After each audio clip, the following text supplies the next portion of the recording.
Hey everyone, Judicial Watch President Tom Fitton here with our weekly update on social media. A lot to go over. We have a new lawsuit on the Biden border crisis, new documents on critical race theory, and I want to go over in detail with you some key documents we have about Dr. Anthony Fauci's Wuhan Institute of Virology funding that Judicial Watch disclosed through a Freedom of Information Act lawsuit. But let's first start with the Biden border crisis. Vice President Kamala Harris is down in El Paso today after months of criticism for failing to visit the border, despite being placed as head of the, essentially being made border czar by President Biden. From my perspective, why would she be in a rush to go down there? As far as I'm concerned, or they probably that's the scene of the crime. Why would the perps go down to where the border has been, to a place where the rule of law has been destroyed by specific actions by the president, presumably with the support of the vice president? The border security has been severely weakened. We are being inundated on the border with illegal activity, illegal human trafficking, controlled by the drug cartels. Joe Biden has changed a number of regulations and rules and enforcement measures that had been placed there in terms of being there for a long time, in terms of longstanding rules, on top of the rules that President Trump had implemented to curtail the last tsunami of human smuggling operations that were inundating our border during his term. And so Kamala Harris went down there, did her, photo ops, and that's what happens. Politicians go down and do the photo ops, both Republicans and Democrats at the border, for their own political purposes. So I understand that's going on. But this isn't just about a political fight and, Republicans making fun of Kamala Harris and all of that. The real question for us is what's happening in terms of the border? Is the rule of law being enforced? Is our country being harmed? Are citizens being harmed? Are illegal aliens being harmed? Those of us who want a secure border, those of us who want the laws enforced related to illegal immigration, we're on the side of those who are trafficked. Those who want lawlessness on the border, those who want open borders, those who refuse to enforce the laws against illegal immigration, namely right now the Biden administration, they place innocents in harm's way. Obviously, citizens of the United States who are victimized by the criminal activity and the lawlessness associated with the border, whose taxes are paid for, used inappropriately to subsidize this illegal activity and further it. But as we talked about, the cartels run these operations, and it's a dangerous game. It places lives at risk, specifically of those being trafficked. So children are being trafficked across 1, 2, 3, 4, 5 countries, and then sent who knows where once they're here in the United States by your government. We're on the side of those children, not the Biden gang, who operates as a partner, practically speaking, for the smuggling of those children across transnational lines. So we are on the side of light and good. We are on the moral side in terms of protecting the human rights of those being trafficked. The law protects them. And when there's lawlessness, they have no protection. I'm sure they want to be here, some of them, and parents see opportunities to get their children here across the border or get their children here illegally.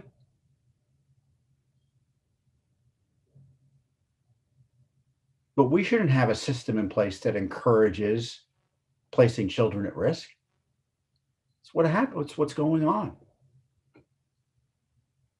We have a new lawsuit because all the rules go out the window. I mean, it's not just national security, it's not just crime, but it's also public health. Public health rules and the ability of the government to control threats to public health are significant when it comes to controlling and protecting the borders. And the Biden administration is thrown out the window. In large measure, they've overturned policies by the Trump administration that allowed the use of federal law to turn back immediately border crossers because of COVID and other health emergency concerns at the time. And now we're being told by the Biden administration COVID is a dramatic risk to the American people. Yet all the rules about and the testing isn't going on at the border. Basically, if you can get across the border, you're free and clear. And the health rules about border crossing that might apply to you as a citizen would not apply to an illegal alien crossing the border or someone, quote, seeking asylum. Because if you're seeking asylum, I guess and you get across the border and the government lets you stay here waiting, I guess you're technically not illegally. You're not present illegally yet. But the point being, the COVID rules and restrictions have been thrown out the window for people who go across the border. And Judicial Watch wants to know what's going on. We sued just recently the Health and Human Services Department for information on their handling of COVID-19 and immigration. Specifically, Dr. Rachel Walensky, who is the new head of the CDC under President Biden, the Centers for Disease Control, testified recently in April that the CDC is providing technical assistance to the Office of Refugee Resettlement for the people who are leaving the DHS Department of Homeland Security and Customs and Border Protection. As I said, all these COVID rules have been thrown out the window if you're here, if you cross the border and are here illegally, or a child, or whoever is allowed to cross the border by Biden. We asked for all this technical guidance. We followed up. We pay attention to what's going on, and we ask follow-up questions. And so we followed up with this testimony, our investigators did, with a well-thought-out FOIA, Freedom of Information Act request. And those of you who don't know, the Freedom of Information Act is a federal law that provides access to government records. And if they don't give you those government records, the agencies don't, you can go into federal court and sue for them. And then the government has to explain to the court when and if they're going to give us the documents, and if they're not going to give us the documents or portions thereof, why? So in many ways, suing is the only way to get answers. So we filed the request for all the technical guidance provided to the Department of Health and Human Services, Office of Refugee Resettlement, related to the transmission, testing, mitigation, and/or treatment of COVID-19 for undocumented immigrants who are in or released from Department of Homeland Security and/or Customs or Border Patrol custody. So what is CDC doing about COVID at the border? Is it all bets are off? Why are they hiding this basic information? We didn't ask for a lot of material here. This was in April we filed this request.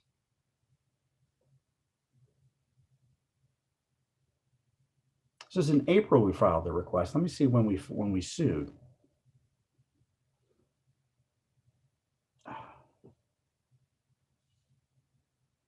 No, I can't open it. Well, we sued recently about it. The point being, it's now June, and we still don't have that, quote, technical assistance. So the lawlessness at the border has a myriad of impacts. Safety,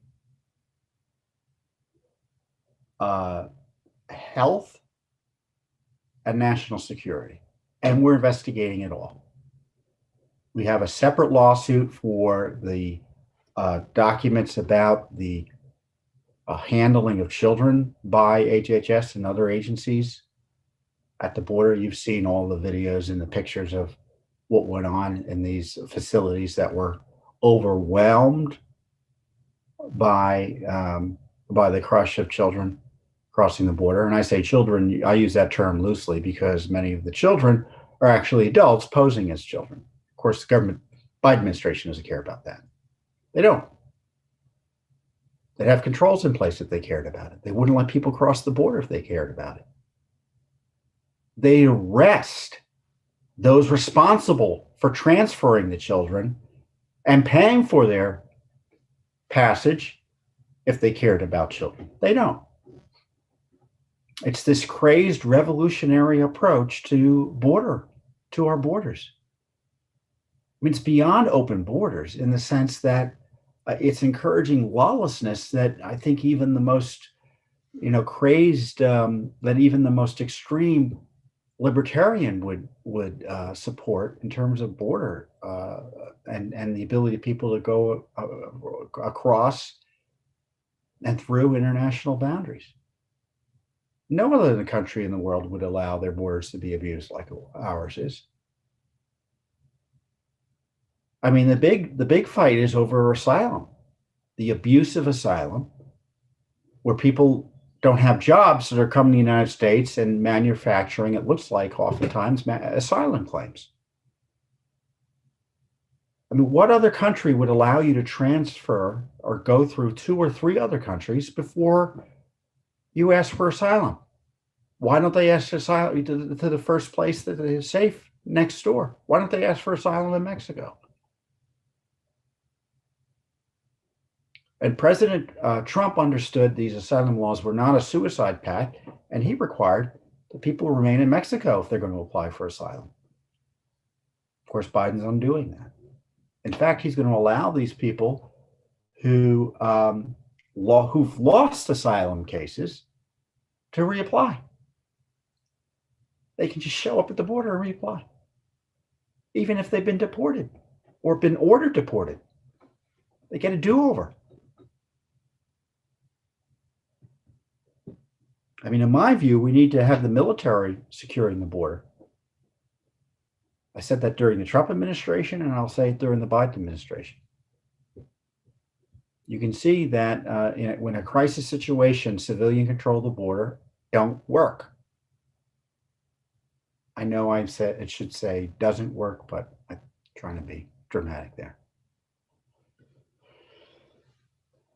So, we've been doing this work, exposing the truth about the border. We've been attacked by the media. We've been attacked by government agencies for telling the truth about the border. We're suing in court sanctuary cities that provide aid and comfort in violation of the law to aliens here in violation of the law. Republicans seem to have forgot about the border crisis. It hasn't abated at all. I mean, the problem the Biden people had was they had a PR problem in terms of people overwhelming their system. So what did they do? They just let the people go right through so they didn't have to corral them and get bad video and pictures of that activity. So now they're sending them on planes all over the country. So right now, it doesn't matter where you are. Every town is a border town. Because when you have 180,000 people a month, at least, and that's just the portion, getting apprehended at the border, I think that's the number, 880,000. And that's a portion of those who get through. Where do you think all those people go? Do you think they all stay in Texas? Of course not.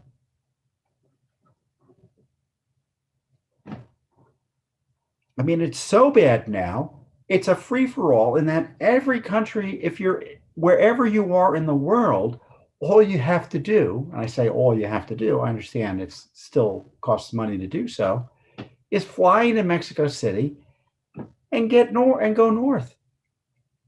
So we're seeing increased numbers from countries other than Mexico and other than Central America coming up. From all over the world. It's an open border. So Kamala Harris can go down to the border 55 times and, let's not get distracted about making fun of the fact that she didn't go down to the border till just now. Politicians going back and forth to the border isn't going to solve the issue. I mean, the Biden administration can move down to McAllen, Texas, and have the White House down there, but if the policy doesn't change, the crisis will continue.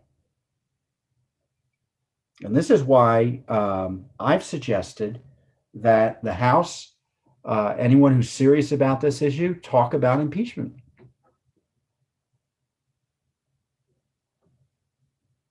The President of the United States has a positive constitutional obligation to enforce the rule of law and to preserve and protect our borders, and he isn't doing it. He's undermining the rule of law. He's refusing to enforce immigration law. He's virtually stopped all deportations. That's impeachable. His HHS secretary, Health and Human Services, DHS secretary, Mayorkas, who helped further the Obama amnesty,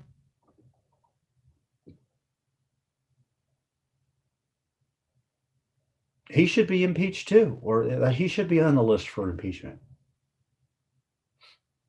I see Congressman Bullard and some other members of Congress are seeking a censure resolution of Joe Biden over his refusal to enforce the law, his failure to do his job and uphold his oath. That's a good place to start. But isn't it interesting? The left wants to impeach Trump for fraudulent reasons, and yet you have Joe Biden act contrary to law and attack the law, specifically refuses to enforce our laws that protect our sovereignty and protect our public safety. People are getting killed because of this directly, not six before, 5 or 6 steps down the line. There are people who are being released onto the streets who should be deported, but who are not. Criminals are now on the streets killing and otherwise harming people who would not have been able to do so but for Biden's refusal to enforce the law.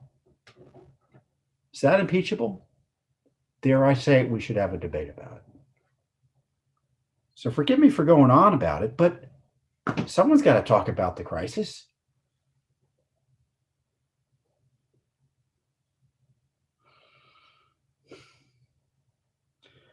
Speaking of crises, we have this rising communism throughout the land in the form of critical race theory. Now, I know the left is trying to pretend that critical race theory isn't critical race theory, so I'm not going to engage in that debate. Judicial Watch has been investigating this issue, exposing it for years, as long as I can remember here at Judicial Watch. So you critical race theory, there were progenitors. I mean, many of you who were around, you remember the argument over political correctness. See, that was an echo of this back in the day. And now it's metastasized into full-blown left-wing racism that is designed to attack members of a specific race. You hear now the phrase white rage. It's crazy. Now, I say it's crazy, but for the left and the communist left, it's part of the plan to destroy America and engage in revolutionary activity. This is a revolutionary approach to schooling, to governance, and to our military. We had the chairman of the Joint Chiefs of Staff, Milley, start defending the critical race theory that he's imposing on the men and women who are willing to devote their lives, throw their lives on the line to protect our liberties. And when I think of the people who died in our military defending, who fought and died defending us against the communist menace in Vietnam and North Korea and elsewhere. And now they're being force-fed communist propaganda in the form of critical race theory that targets them based on race and their conservative political views, assuming they even have them. Being suggested they're racist if they support basic conservative causes and ideas. Yeah, it's a crisis. It's as sure as a crisis as anything you've seen. And as I said, Judicial Watch has been at the forefront of this for some time. As you know, we have this lawsuit on behalf of Coach Flynn in Massachusetts, who was Dedham High School's football coach, who was fired directly as a result of his complaining about critical race theory and Black Lives Matter propaganda being taught his daughter in 7th grade ancient history class. and he lost his football. He was a well-beloved football coach up there. Lost his job. We have a federal civil rights lawsuit over it. We exposed how in Montgomery County, you've seen that pyramid. Covert white supremacy is Make America Great Again, celebrating Columbus Day. Saying you're not a racist is covert white supremacy. So what they're trying to say is essentially, if you're white, particularly you're male, if you're Republican, you're racist, you're extremist, and potentially a terrorist. So they want to go to war against half the country.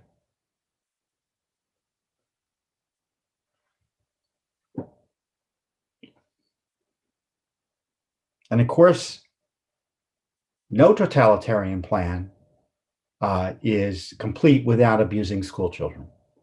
So as I said, that pyramid was in a class. Montgomery County, Maryland, locally here. You've seen the news about Loudoun County, which is a suburb of Washington, D.C., where the leftists in control of that school board have been pushing this race-based, this racist propaganda on their school children, and parents have been outraged. There was a big meeting about it the other day. They didn't like that people were vociferous at the meeting, so they shut the meeting down and told the police to arrest everyone there. Everyone who didn't leave the room immediately. This is the totalitarian left in action, in my view. And we've just uncovered new documents out of Massachusetts. It's Wellesley Public Schools up there in Massachusetts, which I guess has a reputation for being extreme in this area. And this is the headline. I never thought I'd write a headline like this before at Judicial Watch. Records show Massachusetts school district segregates student staff based on race in affinity spaces. You got about 111 pages of documents under this local Freedom of Information Act law in Massachusetts, which confirm the use of affinity spaces that divide students and staff based on race as a priority and objective of the school district's diversity, equity, and inclusion plan. They admitted they had 5 of these programs going on just over the last year or so, between September 2020 and May of 2021. By the way, the left is now attacking parents who are following Judicial Watch's lead in using FOIA to explore the critical race and other radical curricula that are being imposed and pushed in their school districts and on their children. They don't want them to ask questions and use FOIA. I mean, I'm outraged that they're attacking them from using FOIA, but it's so wonderful to see that our work is having this benefit or being spread, that people see what Judicial Watch has done and said, why don't we ask for records under the Freedom of Information Act request, under the Freedom of Information Act or the local open records law? 4 or 5, 6 years ago, people would never have thought to do that. Most activists were afraid to use it, weren't comfortable using it. And Judicial Watch made transparency cool. And so the left is furious. They don't believe in anything whenever they say they believe in a particular value that sounds nice, you can bet they believe the exact opposite. They don't believe in transparency. They don't believe in free speech. They don't oppose discrimination. They support discrimination. They support racism. They don't support any of the values that most normal Americans, both liberal and conservative, kind of generally support, which is freedom. Oppose tyranny. They don't. Freedom is their enemy. Tyranny is their goal and their means.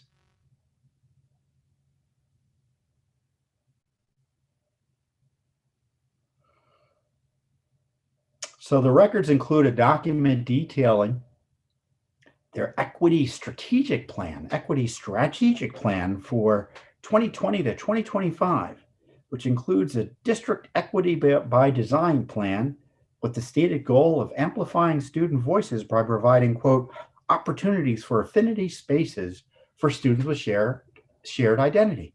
So that's segregation. So you have a government enterprise, this public school system, setting up segregation based on race, shared affinity. It's not based on belief. It's not based on sort of, ideas and debates and parties, kind of interests, but based on the color of their skin. In fact, there's a section of the document called diversity staffing, which is racism. The stated goal is to provide resources for affinity spaces, so using tax dollars. And it's not just local tax dollars. The feds fund all of this, as you know, both directly and indirectly, to provide resources for affinity spaces for specialized populations within the wider faculty staff, i.e. ALANA. I really don't know what that is. I guess I should figure out what it is, but maybe you can, those of you who figured out what it is, write it in the comment section. Admin leaders of color, LGBTQ plus, white educators for anti-racism. It's segregation.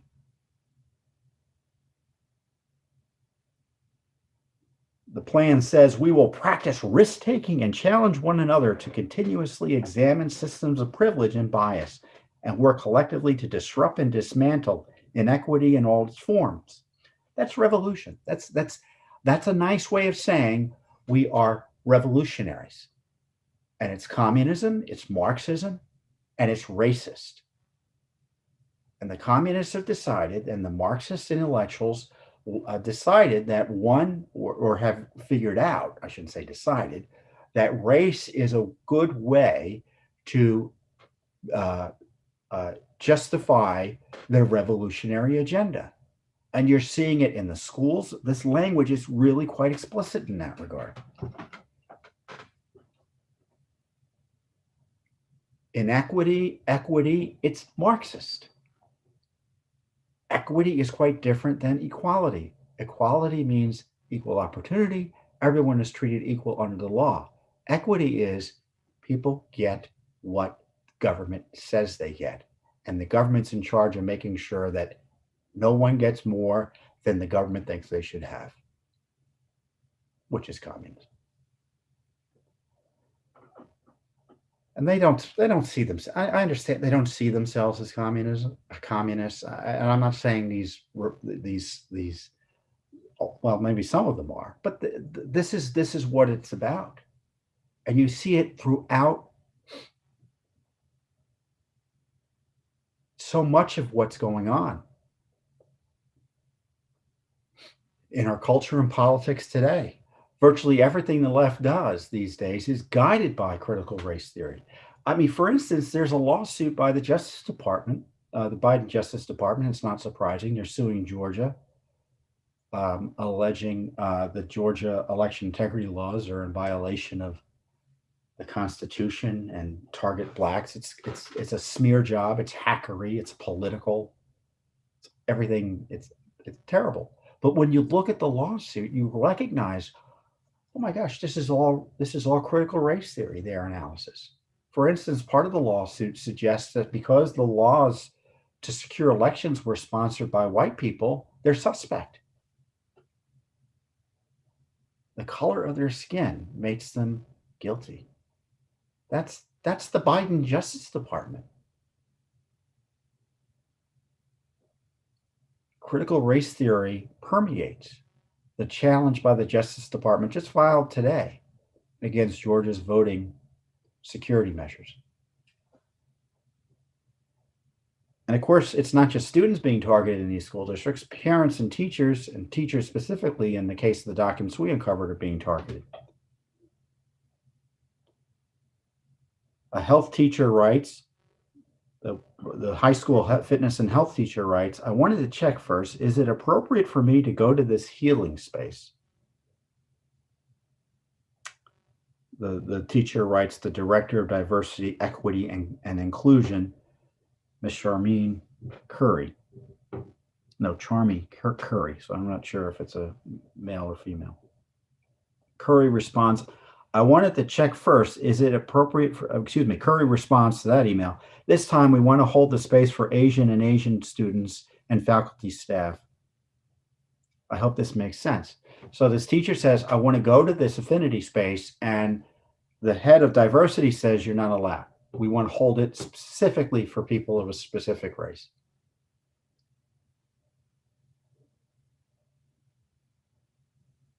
Now, the Justice Department, if it were run by, I don't know, competent / honest / people who follow the law as opposed to try to want to remake and abuse the law, they would be looking at these documents and initiating a civil rights investigation against this racism, this segregation. We have segregation in Massachusetts under critical race theory. There's this course required called equity literacy, which I've kind of described about why that's problematic. And this is how to describe it. These courses have a keen focus on helping us to build, sharpen our structural ideological lenses, and that they're essential to our ability to address inequities in our community.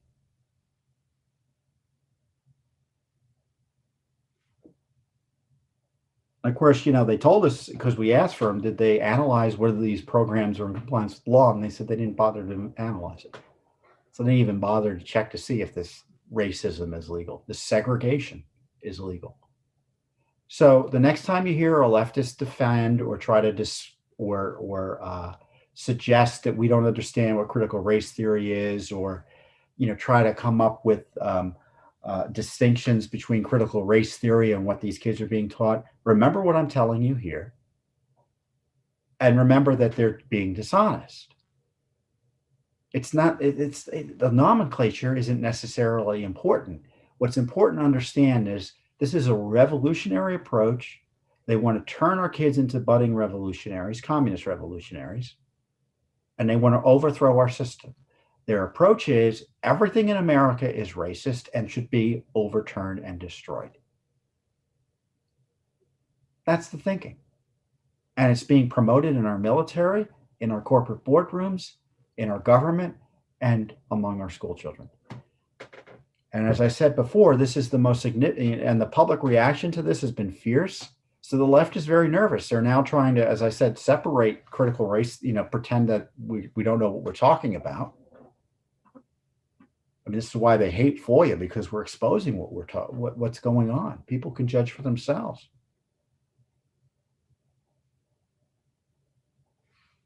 And I guarantee you, they're going to start censoring. Big tech will start censoring speech about critical of critical race theory, critical of these programs. And this is the most significant movement in terms of grassroots activism that I've seen, at least since the Tea Party. Now, I know we should be excited about that, but let's remember what happened to the Tea Party. It was destroyed by the Obama IRS and FBI and all the agencies of the Obama gang. So we may be all excited to see all this activism by parents, but be warned, they will come after them, as we saw in Loudoun County. So we have more documents. We've got more coming. So this is just the beginning. As I said, we've been doing this for years and exposing it separate, in the military and in the Department of Agriculture, everywhere. We had a video several years back. They hired some contractor to come in and to tell these government officials that the founding fathers, some people consider the founding fathers to be terrorists, trying to defend the modern day terrorists, it looked like to me. So this craziness has been around for a while, but it's metastasized in recent years. They saw opportunities, the radical left did, with the George Floyd killing, to try to jump in and use the most extreme versions of these theories in our schools and elsewhere. And we have to fight it. We have to defend the republic. So the other thing that we've been working on, which has had already tremendous results and has changed, it's had worldwide attention, is our investigation that we initiated back in March of last year into the Wuhan Institute. And I realized I took a break last week. I was a little bit under the weather. I'm mostly recovered, so don't worry about me. But it occurred to me that I kind of referenced what we found, but I didn't go over and explain what we found in terms of exposing more of the truth about Fauci's dissembling in the funding of the Wuhan Institute of Virology. Now, as you know, we're all of a sudden allowed to ask questions about whether COVID came from the Wuhan Institute of Virology, whether it was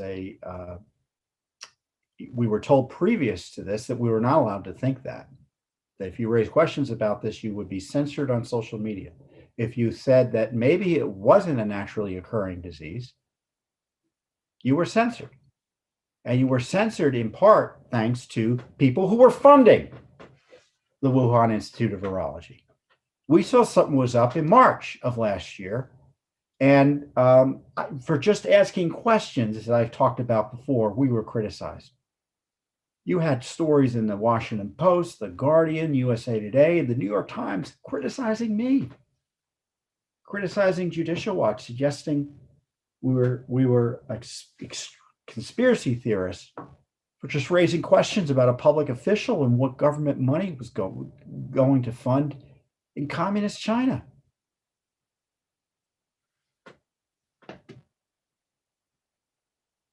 So this lawsuit resulted in documents coming out that showed that we were giving more money to Wuhan Institute of Virology than Fauci had admitted to, specifically $826,000 for, quote, bat corona research. He had said it was about 600,000 or so that they were giving. It was at least 826. And on top of that, there was money separately from a USAID, which is another agency, in my view, that should be completely shut down. Millions.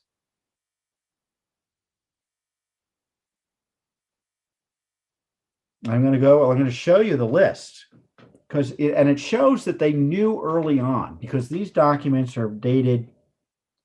It includes a chart of National Institutes of Allergic and Infectious Diseases funding to the Wuhan Institute of Virology sent on April 21st, 2020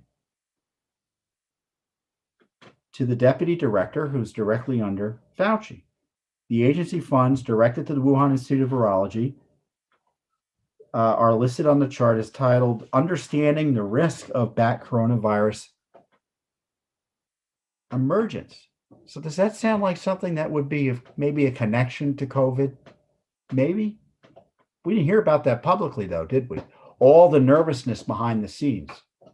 Because what they were saying publicly was it was almost certainly a naturally occurring virus. But behind the scenes, the emails and documents we have show that they were very nervous about the money, where it was going, and in fact, they were open to it actually having been a virus, a man-made virus, more or less, gain of function research and all of that. Let me share the document with you. Hold on one second. So this is the chart we uncovered. Look at this. NID subawards to Wuhan Institute of Virology. And it was given through an organization called the Eco Health Alliance, which is run by Peter Daszak, D-A-S-C-A-K, who's the president.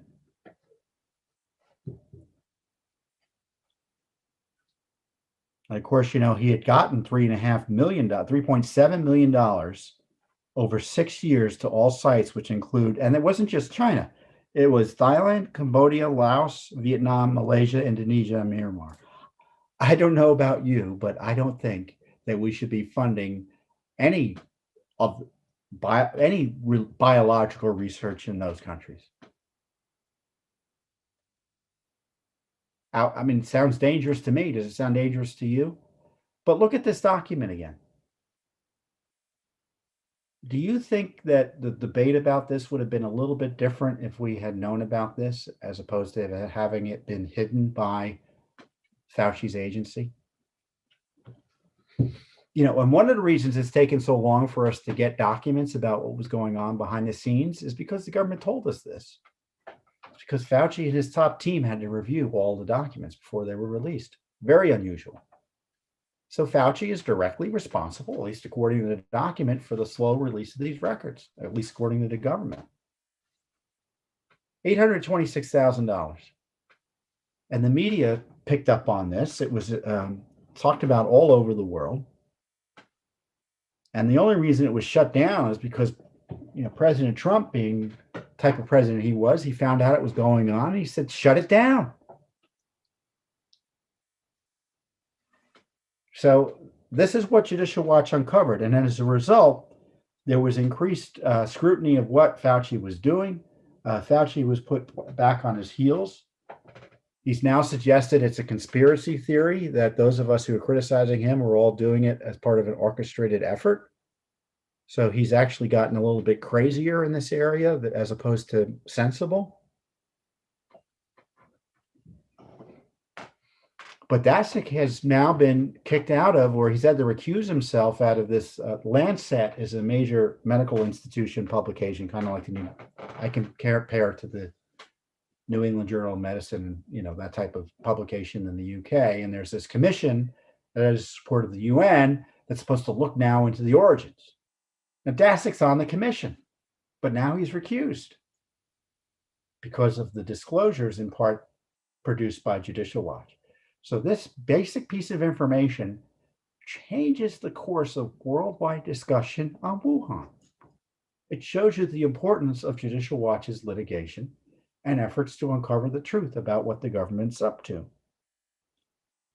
And what I loved about some of these documents is that, Fauci pretends or says that he knows everything. I mean, he comes across as if he knows everything about everything.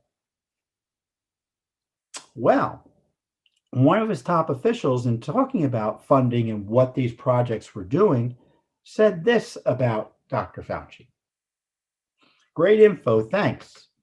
Tony doesn't maintain awareness of these things and doesn't know unless program officers tell him, which they rarely do.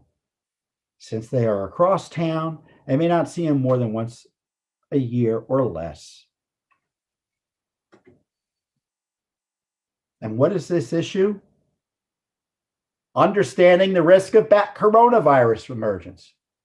So he pretends that he knows everything that's going on, when in fact his own people say he doesn't really track it. Which is it?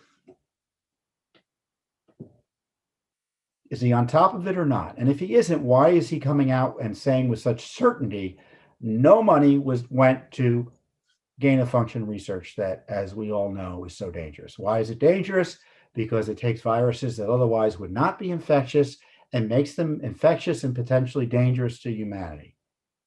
And if the goal allegedly is to prepare ourselves that these viruses, if they were to make the likely jump, we would have vaccines and other walls in place to protect us. Of course, the danger is that we won't have vaccines in place if they're released prematurely or get out of the lab accidentally, or because it's the Chinese and they're communists, they're weaponized.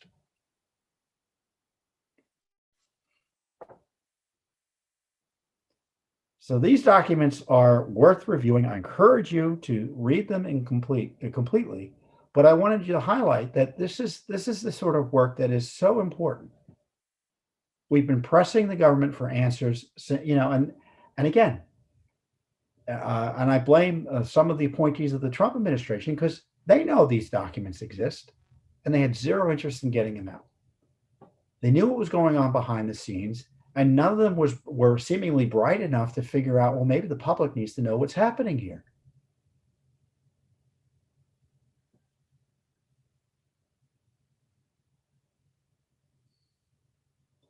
I mean, this stuff is just amazing. I could go on and on reading it, but I encourage you to go to our website. We'll post the link to the documents again and get the word out.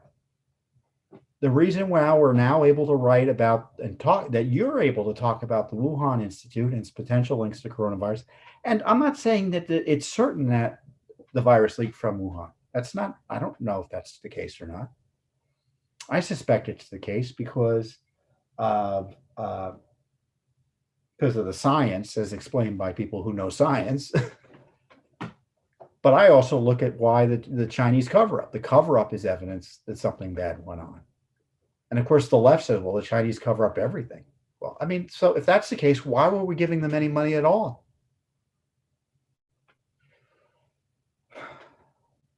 I suspect I won't be invited to investigate how the Wuhan Institute, how the COVID virus emerged. See, these are the sorts of people that need to be on commissions like this. And so whenever you hear there's a commission investigating something, they never have people like me on, or hard chargers that you know in Congress or elsewhere. They just keep people, they're designed to keep people like us out. I want you to go and look at the Lancet Commission and see if you're confident that those people are people you can trust. I looked at it briefly. It looked like they were a bunch of leftists. So that's my way of saying we're probably never going to find out. I mean, we can presume, but we can never find out for sure where this virus emerged, because there are people with a financial and political interest in covering it up. And secondly, the Chinese have had now more than a year to clean things up, and as if they were ever going to cooperate to begin with. I mean, how naive. So the real outrage is the suppression of questions about this by people who knew the questions were well founded.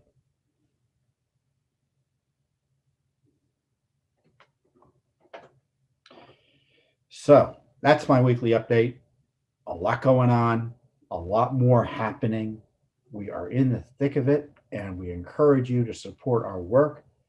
These successes are impossible without your support. They're only because of your support. We don't get government funding. Fauci doesn't fund us. We don't get money from the Chinese communists. We're not getting any COVID emergency Recovery Act money from the Biden administration.